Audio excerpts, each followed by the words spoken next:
everybody, and welcome back to another episode of Chapter Tactics. I am your host, Magikarp Used Fly, unfortunately. And we've also got the host that we usually have, Demeki. On the next episode of Dragon Ball Z. John P. I am John P, unfortunately, also. And guest star, Skari. Hello, everyone. I have read The Emperor's Tarot. Where did you get that? You're all great people. Skari literally left to be like, oh, I'm going to go get some water. He comes back with tarot cards. What is this? So, yeah. It's an old Games Workshop game that I have turned the cards into blank cards that I can use for like stratagems and stuff for playing campaigns and whatnot. That's cool. And then you've got like, yeah. Can you show them to the camera one more time?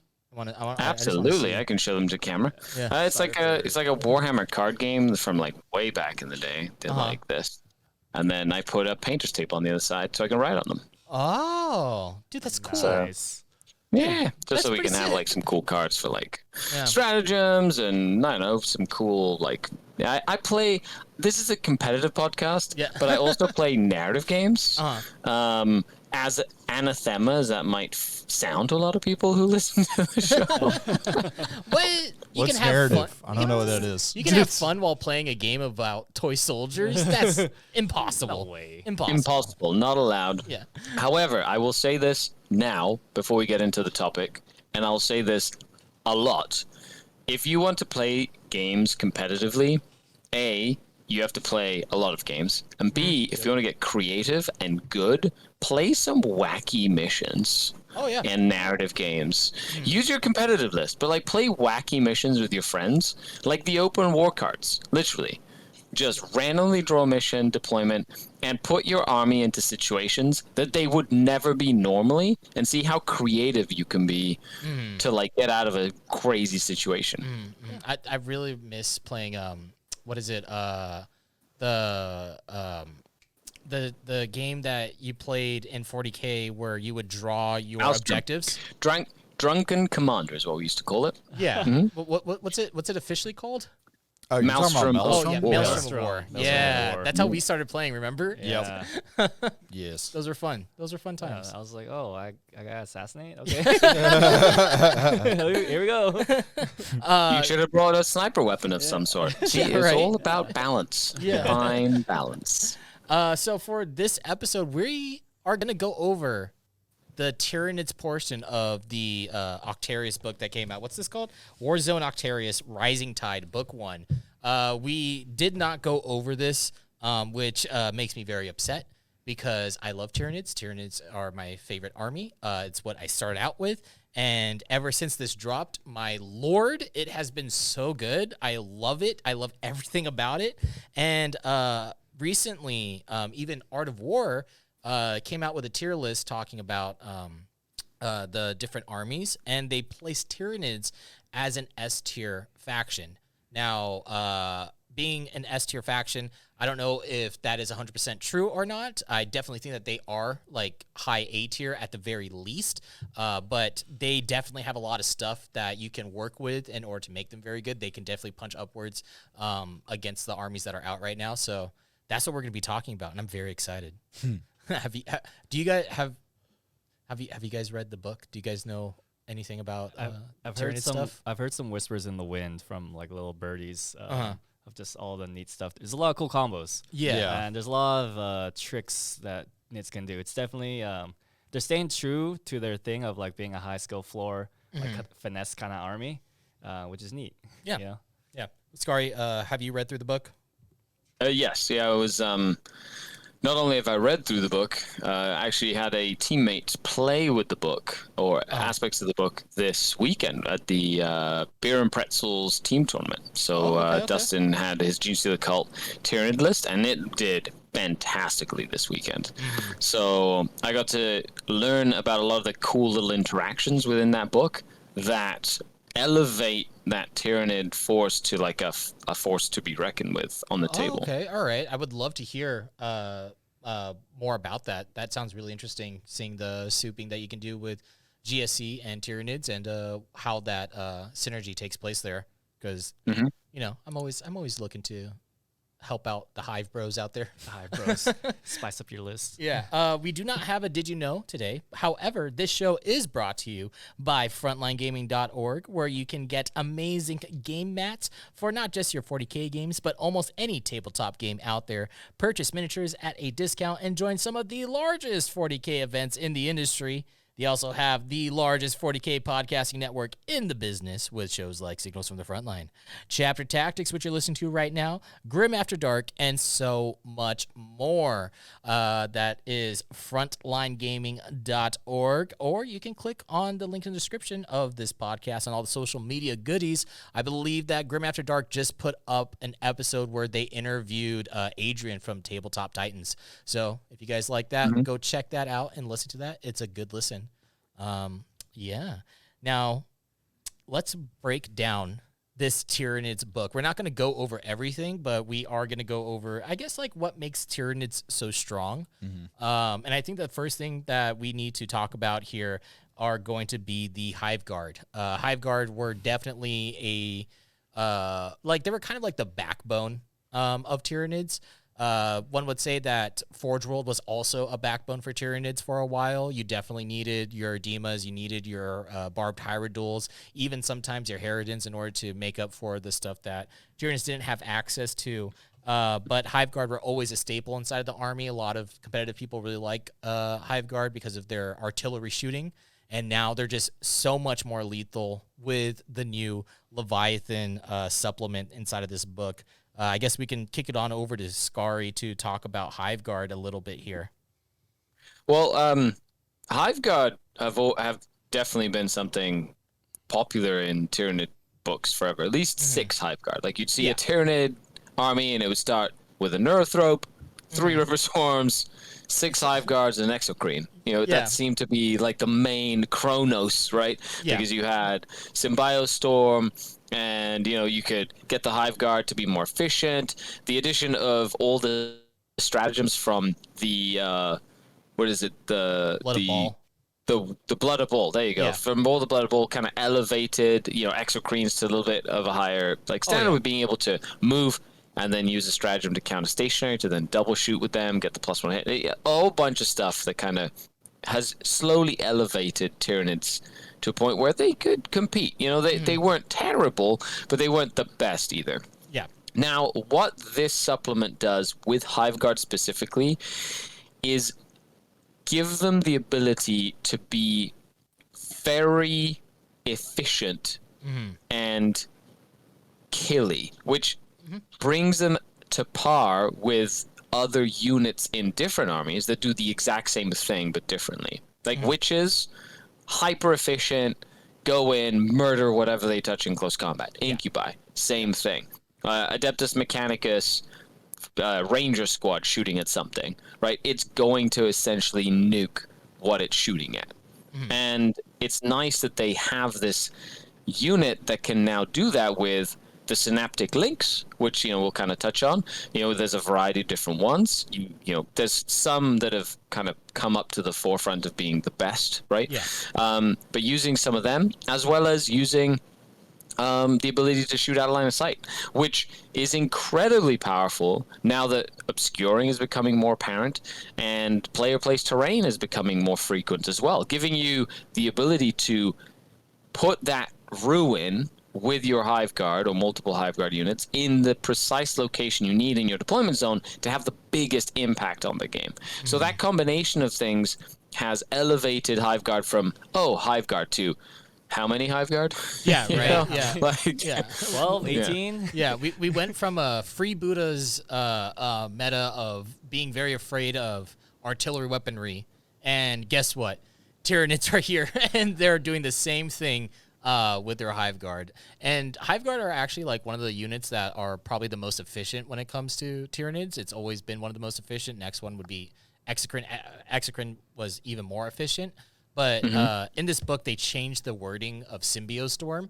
So now it's only on unmodified 6-ups and no longer just on a 6-up that you can modify, which was made which is what made Exocrine so good, because they would get exploding 5-ups. Now they don't have that.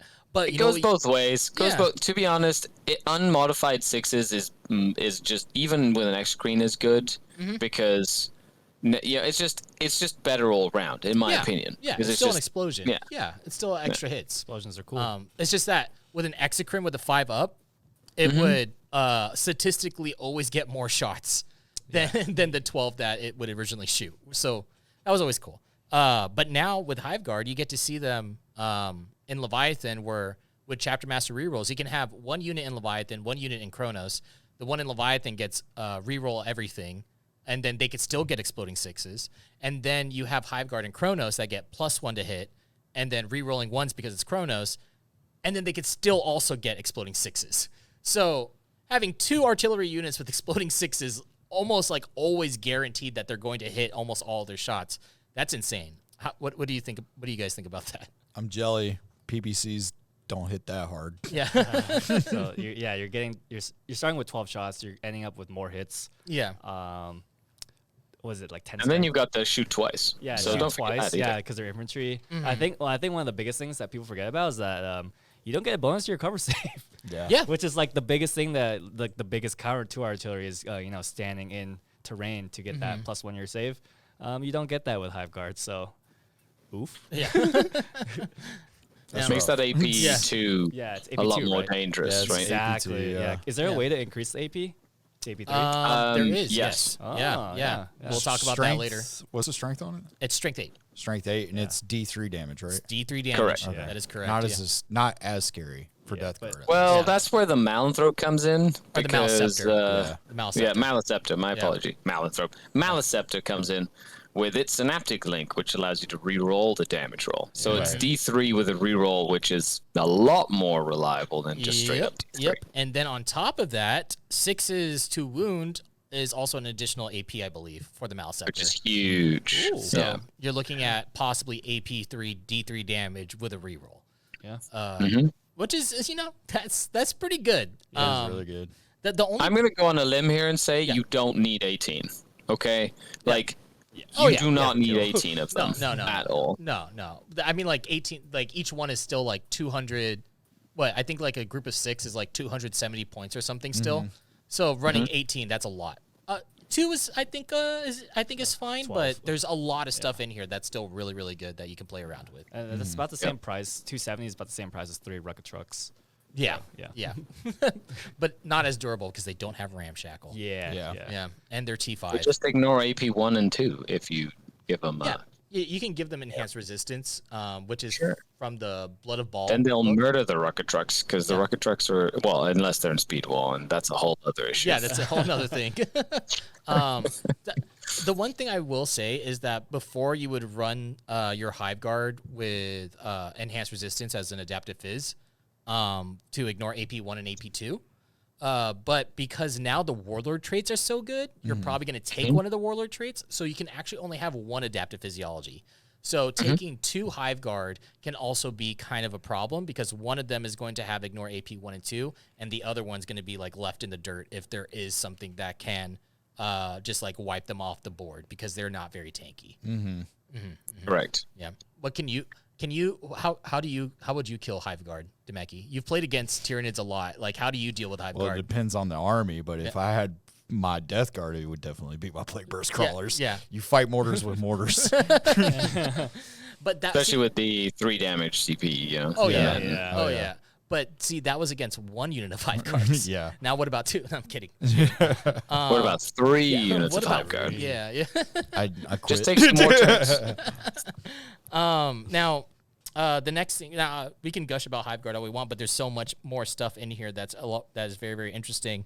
The next one that I want to bring up is actually a redeploy that you have available now as Tyranids, which I think is huge in this meta. Redeploy just in general is so good.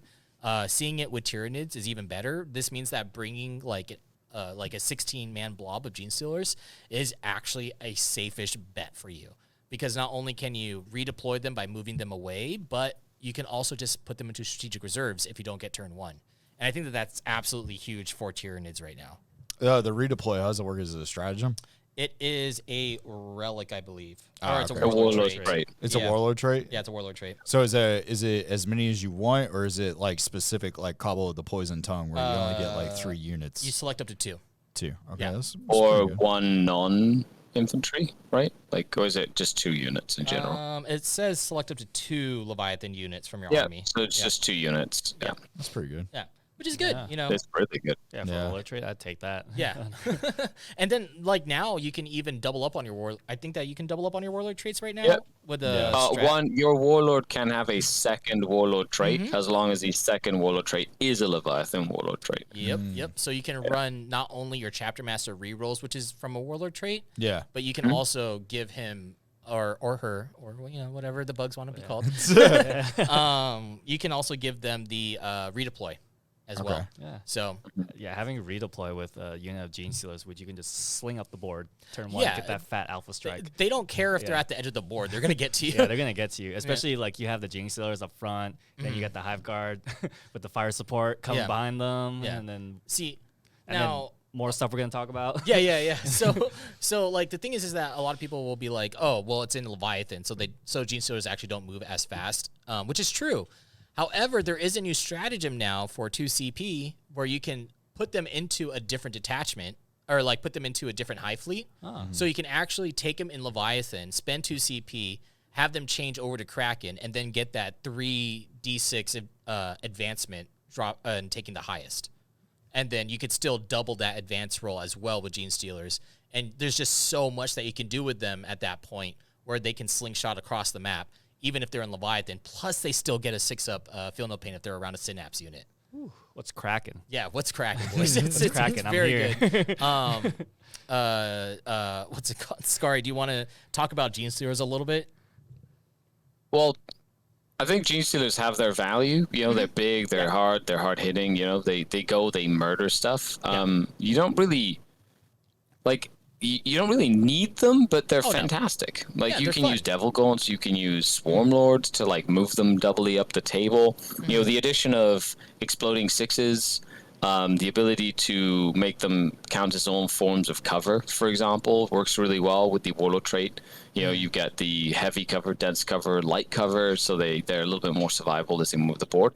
But it's not the only unit that can be buffed. You know, you know, currently going back to the Warlord traits, that Warlord trait of Chapter Master rerolls and all forms of cover works fantastically on like a barbed tire duel. You know, like you know. So you give it a 1-up save and a -1 to hit, and you know, and then you can make it obsec, for example, with the strat, like, which I think is one of the most powerful strats in that supplement. Oh yeah, Yeah. so good. Yeah, Gene Stealers, great new stratagems. They still murder things. They always did. Now they just do it efficiently. Yeah, like definitely. you just I don't think that they are an answer to a lot of stuff. I think that they're still very, very high costed for a 5-up invul and 1 wound model. But you know, for people that like Gene Stealers, I like Gene Stealers. So being able to use them again to like an okay degree, I'm happy with it. You know, I'm okay. I'm riding that high right now. They're 8 points, right? No. No? no No. way. I wish. Atari are 8 points. That's a They're at 9 rack, now. sir. Yeah. That is a rack. Hey, how much are your what is it? Hecatrix Blood Brides now? Oh, they're 12. Well, witches No, are 12 now. yeah, and Blood witches are Brides 12. went up to 15. 15, yeah. 15. So Gene Stealers I think are 13 points if I believe correctly. Damn. Which I So- think is more like I think witches are definitely more appropriately costed. Oh, yeah. But Gene Stealers are still a little bit because not only do you have to pay the 13 points. Okay, you're paying the points for the warriors to give them +1 hit. Yep. Then you're paying points for the warlord and a warlord trait Yep. to give them reroll hits, and you're paying for Swarm Lord to double move them, and like you just keep on having to add things to make that unit what it becomes. Whereas like some units, so it's still like you're putting a big investment. So you want them to go Yeah. in and do something hefty. Now Go, my children. you did say something very interesting here, and that is Tyranid warriors giving +1 to hit. That is insanely good. It's amazing. Three Tyranid warriors with just scything talons. You know how much that costs? Money or 75 points? points. No, I think it's 66 points. Oh, I was so close. Yeah, I went over. 66 points for 3 models that have 3 wounds each. They provide synapse as well, so they actually increase your synapse range in this book. And they can also provide, with an upgrade, +1 to hit to a unit. And they got bone swords. They do have bone swords, but if you want them super cheap, just bring a unit of 3 for 66 points. Yeah. That's pretty good. That's efficient. That is super efficient. 9 wounds, 66 T4, right? They are T4, yes. Yeah. Yep. And then you can spend a strat to have it so then damage sent over to them is reduced by 1. Yeah. In the shooting phase, In the yeah. shooting phase, So you've the thing that's one of the with the new Tyranids supplement, you can upgrade up to 3 different synaptic units to have a synaptic link. At least at a 2,000 point game, a strike force level game. Yeah. And Tyranid warriors, their synaptic link being, you can give a unit +1 to hit. But the way synaptic links work is you can pick any unit within range of a synapse creature as long as the synaptic link creature is within synapse range of other synapse creatures. Oh, that was a mouthful. Yeah. But you can have the Tyranid warriors on one side of the table relay their +1 to hit to a unit of Hive Guard that's on the other side of the table, as long as they have 12 inches from a Zoanthrope, that's 12 inches from a Neurothrope, that's 12 inches from Swarmlord, and then Swarmlord does it, right? And that mechanic is so Tyranid, and I love it. I love the fact that the Hive Mind, you just feel the presence of the Hive Mind in that sense. It's and amazing. Tactically, it's fantastic. Yeah. It's very intricate, which is exactly what John P was saying, where Tyranids are still being a very finesse army at this point. And with Tyranid warriors, since there's 3 different models, each one of them gives off a synaptic link, so they you could space it out pretty far in order to get a lot of value out of those units and their OBSEC. It's just so good. 66 points. Yeah, 66 points. Amazing. Love them. The next thing that we were talking about here is Devil Gaunts. Devour Termagants. 30 of them. I think it's 210 points for 30 of them with just all Devours. With all the stuff that you can push onto them, I think that Devil Gaunts are probably the star of the Codex as of right now. They are so efficient in what they can do. If they shoot at anything with a 3-up save, when you give them all of their buffs, they will literally kill anything with a 3-up save. It is disgusting what they can do. So what can you do? Yeah, tell me more. Yeah, okay, all right, fine, I will. Tell me more, Papa. So Devil Gaunts, you can give them Chapter Master rerolls, obviously, right? Yeah. But then there's a new stratagem. I think it's called Relentless Fury. That's the one where you get Tesla on your if a unit is of 11 or more models, right? Okay. And you can it's if you get exploding 6s. Yeah.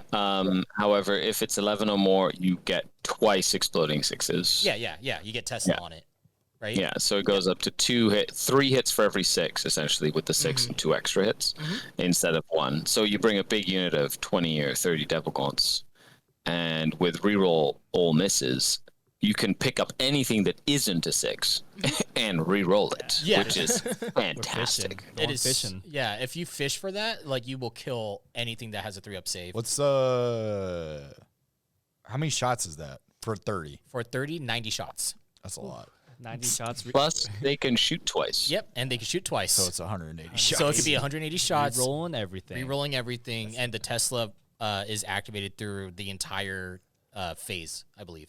And I believe there's a Wrath of Mars strat in there too, right? Style? There is, but it's on flesh borer guns. Right, okay, so it doesn't work on them. Yeah, Correct. so it's not very good. But when you're looking at 180 shots, that on average will do 200 shots or whatever. Yeah. With full rerolls. I don't know. Somebody do the math. Yeah. Send us an email. Be like, I Yeah. hammered this out. We need a mathematician. That's scary. It's 18 inches. They can advance and shoot. They can double move if you have the Swarmlord around to get them into position. They're OBSEC. And they're gaunts. So do you want they're to shoot at so them? cheap, and and the Hive Guard are going to kill you, but you have to kill these 20 to 30 gaunts that are just going to nuke all your infantry. Yeah, it's disgusting. And then they don't care about stuff Duty Eternal. Yeah. Duty. They don't care about that. If something is strength 8 or is T8, they don't really care because you just have an immense amount of shots. The only thing where they falter is when they go up against something with a 2-up save. Yeah. But like even then, they're still gonna destroy like a large chunk of that unit. They have a 6-up save, right? They have a 6-up save. They die to a swift breeze. Yeah. They have a 6-up feel no pain, okay? Yeah. You'd be surprised how often that makes them survive. Yeah. Yeah. Even going against something with a 2-up save, like you say I have to make like 30 saves, like I'm gonna roll once. Yeah, you're going to I'm gonna eventually roll some once. ones. Yeah. I'm gonna lose models. Yeah, Like a lot of models. Against just a bunch of Termagants just shooting at you. Because they do only have it only has 0 AP. Right. But if you bring it with a Maliceptor, if you really want to, on 6s to wound, you get 1 AP. So, if you're in cover, it still doesn't matter. But, There's that option. But I thought you brought Morty today. How did he die? Gaunts. A million devil gaunts. Guess what? It costs half the cost of Morty. Yeah, it's pretty good.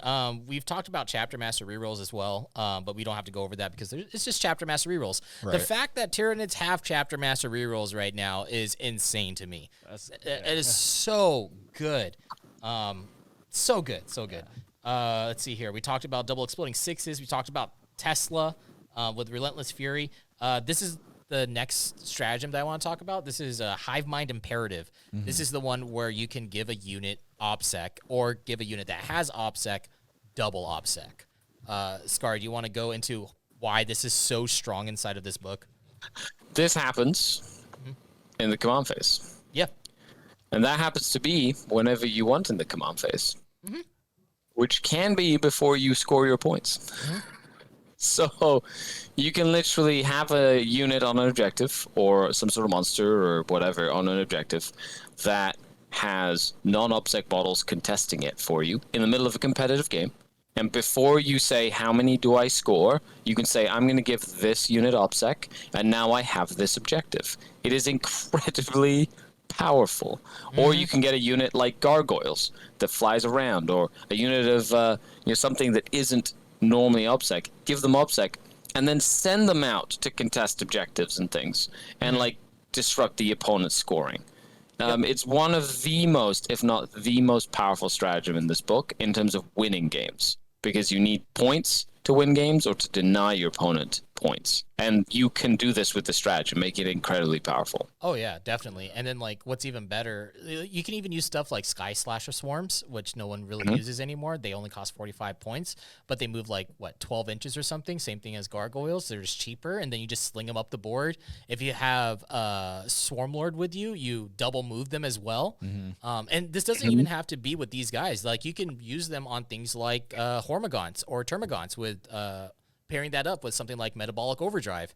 And then, you activate it during your command phase if you know that you want to get this unit up the board in order to stop somebody from taking points. And you could just sling them up the board, 2 or 3 die, who cares? You have 8 models with OPSEC, actually with double OPSEC. Double, Yeah, Yeah. double. So What is my purpose? Which then helps you into Score certain points. matchups like the Necron OPSEC matchup, Oh, yeah. right? Which historically, if you've got something on an objective and all of a sudden this Ghost Arc shows up that's OPSEC, you can be like, now I'm OPSEC, so I can take my points back. Yeah. And, or I can match your warriors that are on that objective or your immortals with my own double OPSEC, right? It's a very handy stratagem. So you can use it in the command phase. Can you use it in either command phases or just your command phase? I believe it's yours. Yours, and then it okay. lasts until your next one, Gotcha. basically. Okay, so you wouldn't be able to be like, during your opponent's command phase, I'm about to score 10, and you turn yours on, and you wouldn't be able to stop them. So you'd have to. I like how your mind thinks, but that's not how this one works. Unfortunately, that would be way, way strong.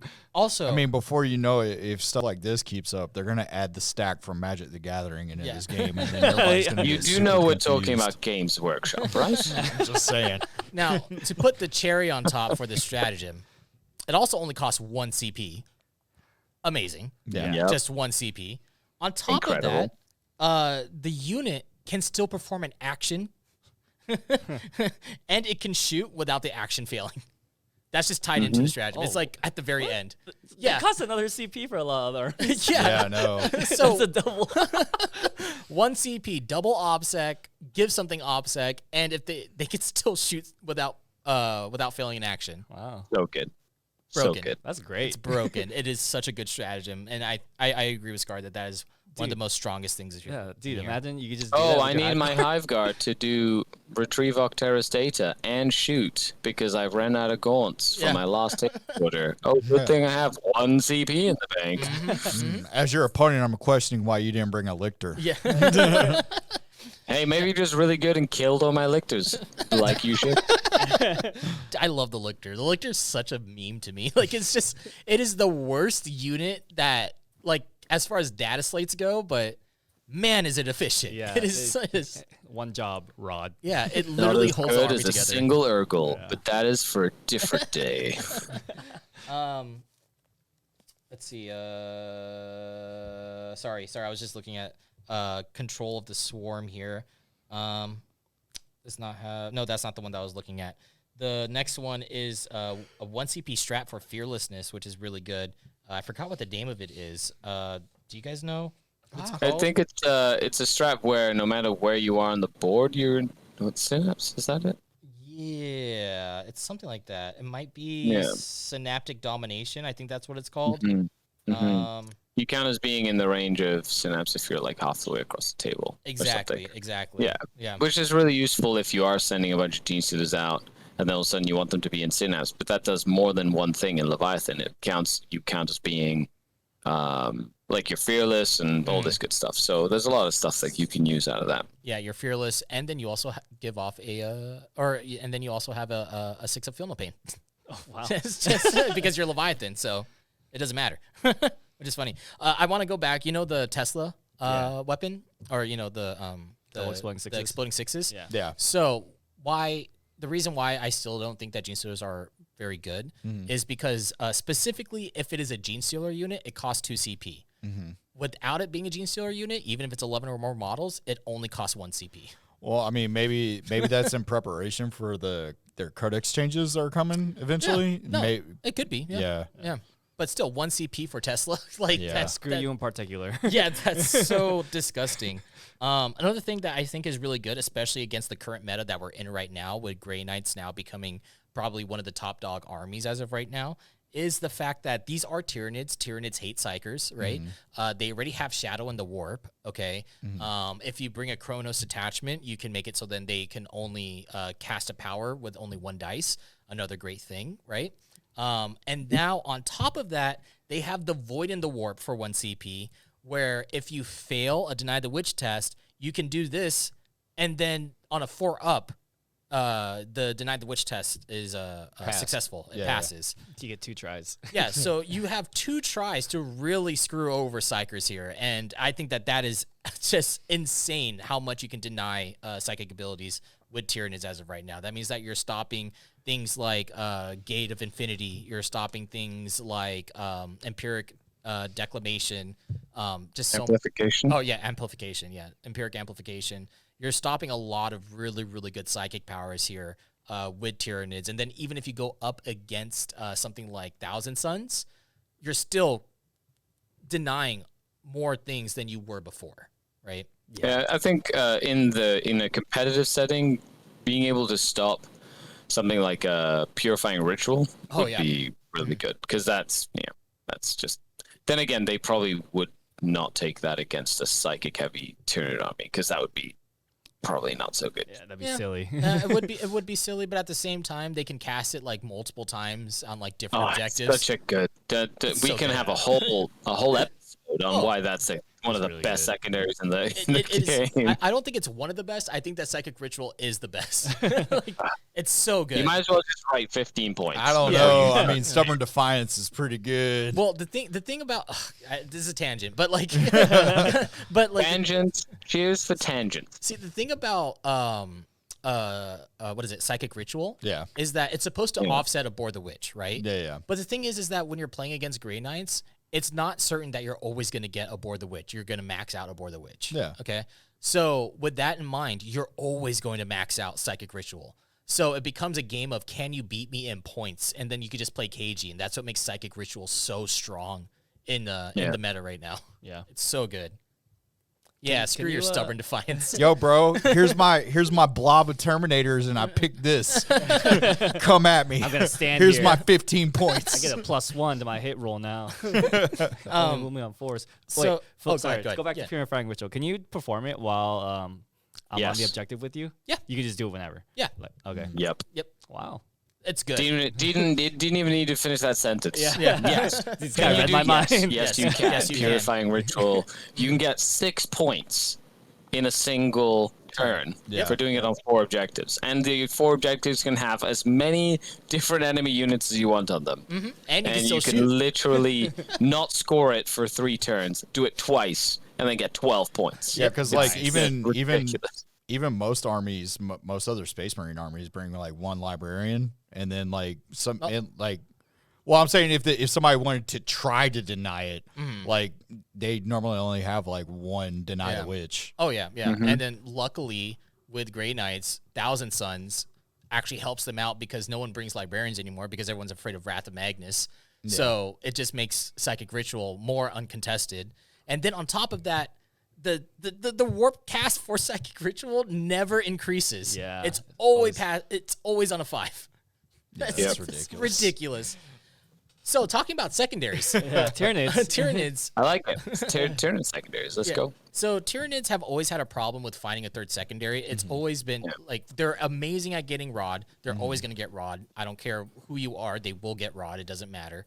They will engage on all fronts is another extremely strong one. They can pivot to like something like Stranglehold, but it's always been a problem trying to get the third secondary. You have mission secondaries that you can run, but it's a coin toss on whether or not it's going to be a good mission secondary. Right.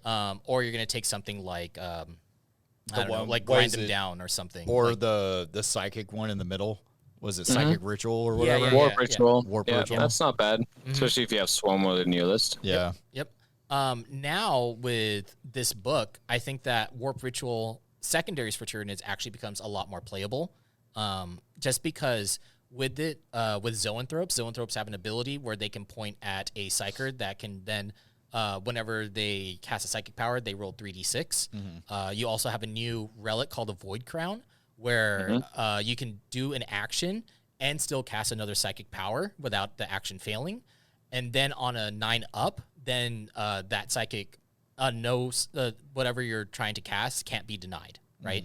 So if you give these Zoanthropes, like you bring like a squad of 3 to babysit like this Neurothrope that you're going to bring anyways, with the Void Crown, that means that you're giving this Neurothrope who is a Zoanthrope so he can re-roll psychic cast of 1. Yeah. And he's getting 3d6 dice in order to roll for, whatever psychic ritual that you want to do in the Warp Ritual section of secondaries. And I think that that's very, very good for Tyranids as well. I think that that's a really strong avenue that they can go down now that is available to them for their secondary options. Yeah. I agree. I think if you can build that into your list, that's always a good thing. The key there is if you're gonna use the synaptic link on the Zoanthropes, you better have a fantastic plan for using the synaptic link from the Zoanthropes for something, because you only get 3 of them. Yeah. Right, and you're gonna use a warrior for +1 to hit.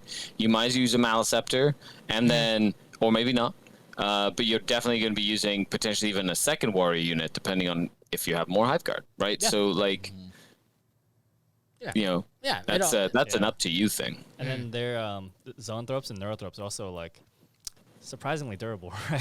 Yeah, they have a Like, 3-up invuln. Yeah. So it's just they're pretty durable. They're not like they don't die to a swift breeze very Wait, often. you have a permanent 3-up invul, right? Yes. Yeah. Yeah, it's a permanent 3-up invuln.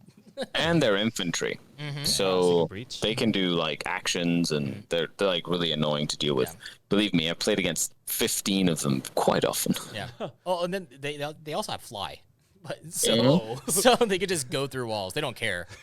And they you have imagine super if you had smites the and longer Archon? smite range. Could you And, imagine like, if you Zoanthropes had are quite good. the Archon treatment? Be like, until I get a 1, and then you roll the first dice and it's Yeah, a 1, and yeah. you're like, Yeah, but there's 3 of them, and they're like I think that there's like 5 wounds also. Oh my Yeah. goodness. So it's 3 just- wounds. Oh, 3 they're wounds. 3 wounds? Okay. But they have T4. They do have the 6 up funeral pain, which does make them, unless you can put catalyst on them or something, which also works. Yeah, and they have synapse. So it's Yep. just ridiculous. Some good stuff here. Other stuff that I want to talk about real quick is hyper adaptation. This is the 2 CP strat where you can change your hive fleet. We talked about this earlier. I think that this is a very pivotal stratagem, especially if you're going first, because you can offset your army into doing something like going into the Hive Fleet of Kraken, where you can get like more movement. And then since they're in the Hive Fleet of Kraken, you can then use things like, I think it's what is it called? I forgot what the stratagem is called, where you could double your advance roll. But you can use that with them. Metabolic overdrive? Opportunistic advance. Opportunistic advance. That's the one. Yeah. Yeah. So you can use that with stuff, which is really, It really also good. allows you to fall back and charge, which in a pinch could be really useful, you know, that sort of thing. But that's where it comes into play. You know, I don't know if the crew here was playing when the Vigilus stuff started in 8th edition. I don't think so. Vigilus brought out a whole bunch of formations, and so each like formation had a specific set of rules. And there was one, because Primaris was so new, Primaris Space Marines, that were called Veterans of the Indomitus Crusade. And what it did, it allowed you to take intercessor units, like Primaris Marine units, and give them the Veterans keyword or whatever, and it allowed them with a Warlord trait. So you had a specific Warlord trait you could pick that let you, for one battle round, to make sure that all your veteran Marines could use could change their chapter tactic from what you were using. So if you were playing like Ultramarines and you had a whole bunch of veteran intercessors, you could switch them to like Raven Guard for a turn.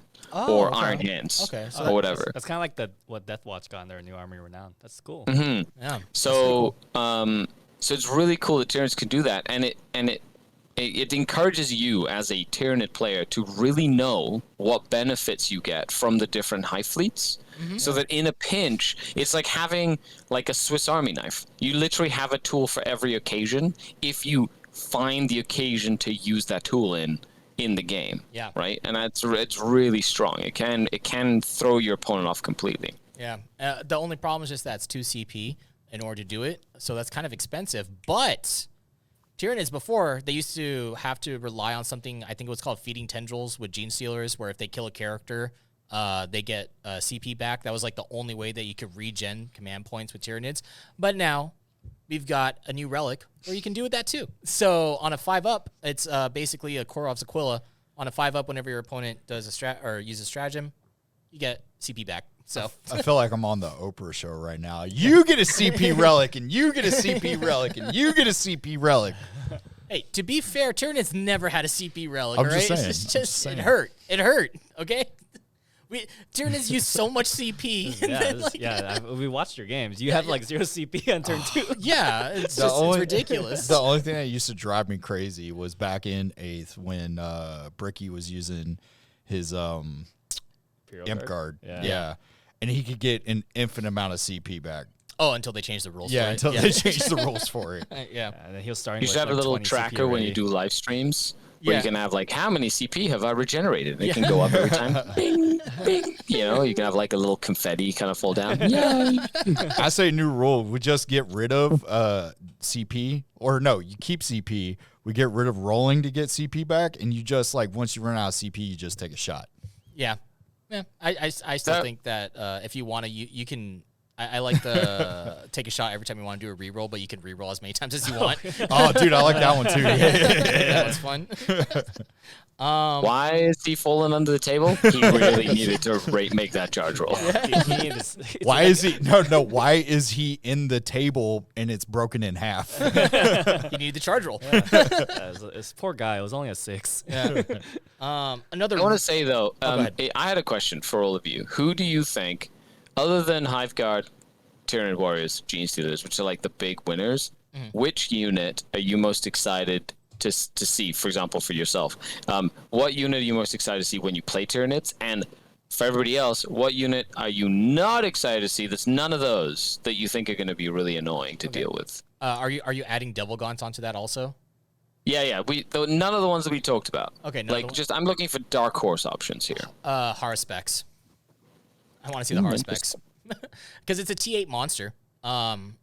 It's T8. I think that if you give it murderous size, makes it strength 8 for its weapon, kills a lot of stuff. I just love it. I love the horror specs. I think it's cool. Or Tyrannifex. I love the Tyrannifex. What's the one that looks like a hentai? What? All of them? No, the one with the Toxicrene. Toxicrene. I'd like to see that more, but I don't know if this is going to help it, honestly. Yeah, Toxicrene's screwed. Because of how big its model is, it can't. It can't fit through anything. I'm still excited to see like Hive Tyrants and stuff. Those things are I neat. love Hive Tyrants. I mean, I don't know if they got anything from this supplement, did they? We'll talk about it in a little bit. Okay. Yeah, but yeah, Hive Tyrants, cool. Yeah, I love Flyrants. Yeah. What about you, Skari? Just the regular gaunts. Like honestly, spores? like it's become the most, like you still see them all the time, but even with this, I believe that they have become the most versatile units that you have in your Tyranid list, because you can literally make them any high fleet. You can double move them. You can double obsect them. They can move. They can shoot into actions. They can run around. Like they're gonna be the ones winning you games. Oh yeah. Either Termagants or Hormagaunts. Either one of those. Yeah. I love seeing them on the board, especially Hormagaunts. The thing that I don't want to see on the board. Oh, One Eye. We're talking you playing. No, I them or meant playing like against them? that wasn't a question for you. That was a question for people playing against Tyranids. Oh, okay. I will also want to see Carnifexes. If I could see Carnifexes, man. Oh man, dude, I'd be so happy about that. I love Carnifexes. They're so cool. Last thing that I want to talk about here, Classic. or one of the last things here. Oh wait, we didn't answer what we don't want to see. Yeah. What do you not want to see on the board when you're fighting them? Yeah. So I guess it'll be for. But we can't say any of the things that we talked about, right? So I don't know. I don't want to see the Hierophant. If you're playing against another Tyranid player, and I don't mean like what you don't want to see because it's terrible. It's like, what do you not want to see that you know might give you issues? I honestly, God, I don't want to see a Harridan. Yeah, I've seen it enough. I can see that. Yeah, I don't want to see a Harridan. Harridans are very annoying. Yeah, they're really annoying to deal with. I don't want to see a barbed Hierodule. Those things are great. I Yeah. love those things so much. They're so good, but they scare me so much. They're so strong, and they're T8, and they have a 2-up save. Like it's just One up save. One up save with the 1-up. Warlord trait. Don't tell anyone. yeah. You rolled a 1. Yeah, I know. He's saved. What about you, Jumpy? Probably Harridan. Yeah. Harridan or Dima. Oh, okay. Yeah. I mean, I guess Dima's like people figured out what to deal with them, but like Harridan, like if you don't have an answer for it, he's just gonna rain fire on you.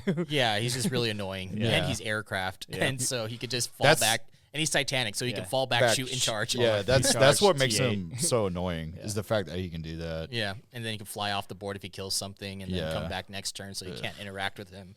It's pretty cool. Demons are fine. Demons are fine. You give him the 5-up invuln Dermic Symbiosis, and now he doesn't bracket until he gets down to 8 wounds. Yeah, It's pretty good. Yeah, I think that's the big kicker right there. Yeah, I love it. You can just give the demons just a little bit of Papa Nurgle's blessing, and they're all right.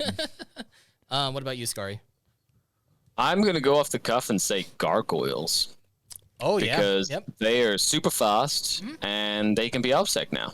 So it's like, and they're just really annoying. And they have this mechanic where they can be -1 hit. As a Drukhari player, every time I see Gargoyles, I'm like, because I know I have to kill them because they're gonna get behind my enemy lines and like kill my little unit of guys that's back there, like, And just hassle so them. they gotta go. Yeah.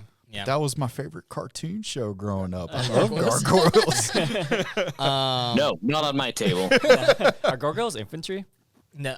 Yes. They are, so they can are. do Yes, rod. they are. But they're not troops. They're fast attack. Yeah, but you can make them obsec. Yes, you could. This other relic I think is also really good. This is the one where each time an attack is made against the bear, subtract 1 from the attack's wound roll. Biomorphic Carapace. Really good on Hive Tyrants. Yep. Especially Or if you a have Flyrant. Turvagon if you want to keep it alive. Yep, or a Turvagon. So -1 to wound. Is that Yeah, what it is? -1 to wound. Nice. Against shooting and fighting. Oh, so all in common. Yeah. So if you give it to a Turvagon, Turvagon is T8, make it -1 to wound. all of a sudden it's now 5s and 6s. 5s and 6s. You can also bring a Maliceptor to lower the strength of the weapon by 1. And then, if it's a strength 8 weapon, then you're wounding it on like 6s. Yeah, 6s. Yeah, most of the time, if I could have either -1 to hit or -1 to wound, I think I would prefer -1 to wound. Same. The only problem is that you could put it on the Turvagon, but like the Turvagon doesn't do anything. It's kind of poo poo. Yeah. Here's this poo-poo unit that I invested in. It doesn't do anything. Yeah, it doesn't do anything. What's it do? Nothing. Nothing. Well, it can regen Termagants as long as they're flesh borers, which is okay. So if you have like a 20-man squad of Devil Gaunts and then you have 10 of them as flesh borers, then you can keep regenning it. So then you have ablative wounds for those Termagants. Makes it a lot harder for them to get hit. But its synaptic link is that you can re-roll wound rolls of 1 and 2. So 1 and 2. that's the main reason as to why you would take it nowadays. I still don't think it's that great, but I do like the -1 to wound relic. I think it's still powerful against things like Flyrants, which basically makes them strength 8. So I like it. Yeah, It's pretty good. Yeah, it's good. Yeah. And now the last thing that we could talk about here is the Maliceptor. The Maliceptor is become a flavorful unit now, just because of reroll damage rolls when you're bringing Hive Guard. That D3 damage is still really, really painful, but being able to re-roll that into something higher for like a 2 or a 3 when you're going up against something like Marines or even like Death Guard or something, and you want to... Vehicles or dreadnoughts. Exactly. Yeah. Anything with -1 damage, that re-roll damage roll is absolutely pivotal. Death Guard. Death Guard. Yep. Anything else that you want to talk about here, Skari? Well, the Maliceptor, it becomes not just a unit modifier of like making Hiveguard better. It has the stratagem that's pivotal to using it, which is at the start of the enemy shooting phase, you pop the strat, and then any enemy, like any unit that's targeted by the enemy within 6 inches of it in the shooting phase is -1 strength. Yep. So that can be huge when you're doing something like using barbed fire duels, or or trying to keep yourself alive from indirect fire, or trying to make sure that your exocrane doesn't die to dark lances, for example. There's a lot of value in that unit, and it's got the survivability of a Hive Tyrant. It's got a 4-up invulnerable save, has high toughness, has lots of wounds. So there's some value to not just that one thing. And it's a psyker, so it can do mortal wounds, and so it's like a good value for you. Get probably more expensive than it should be, like most Tyranid things. However, I feel like you're gonna get good value out of it for sure. Oh yeah, most definitely. I also really like that if you bring a Barbed Hierodule and you also bring a Maliceptor, all of a sudden the Barbed Hierodules have like a 1-up save, -1 to hit, T8, -1 strength from weapons. It's the same list that people were talking about from Australia when you would put it in Jormungandr to give it a 1-up save, but now you can just do it naturally. So, I like it. It's pretty good. Crikey. Okay. Jormungandr. I think that's pretty much it. Where would you guys rank Tyranids as of right now? Go, Demeki. I would say an A. I'd say an A. All right. John P. Yeah, I think high A. They're probably in the same boat as like Sisters, Admech. Yeah. Okay. A. All right. Skari. They're top of the normal pack. I don't think they're A just yet because they don't have the survivability that they need. They hit really hard. So, however, they haven't really gained much in survivability other than just put stuff in reserve, which is fine. And if they go first, that's great. I feel like they become A when you mix them with Genes to the Cult. Oh, can you tell us how the Genestealer Cults thing worked that you were talking about with the list that you're talking about? It's about the mixing them with Genes to the Cult, the ability to use blips to push people back, and that's I think one of the biggest things is when you're playing against like Dark Eldar, when you're playing against things that have planes, for example, when you're playing against like the Ultramarine aggro Dreadnought list or Death Company that's going to Forlorn Fury, unless like you can use the redeploy to save maybe 1 unit of Hive Guard, maybe 2 units of Hive Guard, but all in all, they can get in your face really quick, or even Admech with their infiltrators or their puppies, for example, that run up and can put a lot of pressure on you. Those blips having like a no-go zone 9 inches up from your deployment zone, especially in some deployments, is incredibly powerful. And really good, just taking Genestealer Cult for that alone, you don't need a lot. You need like a patrol with like a single Magus and a guy, and then you spend a CP to like multiply your blips and have like twice the amount of blips or whatever. You know, you can really stop the opponent if they go first from pushing into your pinion your zone, and just having that turn of respite and being able to give yourself breathing room lets you then really like focus on what you need to focus on with the Tyranids in your first turn. And I think, you know, mixing those two together is probably stronger than by itself. By itself, it's good. It hits hard, it kills things, but it still has its bad matchups. Yeah, I can see that. And then also, if you're souping it with Genestealer Cult, you also get access to what is that, plan 100 years in the making or whatever, to deny CP or deny a stratagem. So that's also pretty good. You get that. And then, yeah, I can see that. That's actually really interesting. Where I would rate Tyranids right now, S++++. No, I'm kidding. I'm kidding. I think like That's your sounds excitement mighty level. biased. I don't think that's a tier level. That's excitement level. Yeah. I can agree. I can agree with Skari. I think that maybe high B, low A to mid A, maybe around there. I think that once people find out how to play them more efficiently, I feel like that we're going to start seeing them take up some stuff or pick up some wins over at tournaments. I think that what really makes them strong isn't even all the synaptic links and all that stuff and Hiveguard and everything like that. It's mostly just that one stratagem. What is it? The one where you get to give a unit double OPSEC or OPSEC, the Hive Mind Imperative. I think that's what the key is here when it comes to Tyranids, and being able to Score points Yeah, can literally make your zone throw subsec. You know, like so many models that move so fast and can suddenly be OPSEC. Yeah. I think it would be more interesting too to see what happens after the new Genestealer Codex that's going to come out now in 2022. I'm very excited for that. All right, so that's going to be it for this episode. Skari, please plug yourself with everywhere that people can find you. absolutely, you can head on over to Scodcast on YouTube. That's the main hub where you can find a lot of my stuff, and all the links to other stuff are right on there. Heck yeah, brother. And that's going to end it for this episode of Chapter Tactics.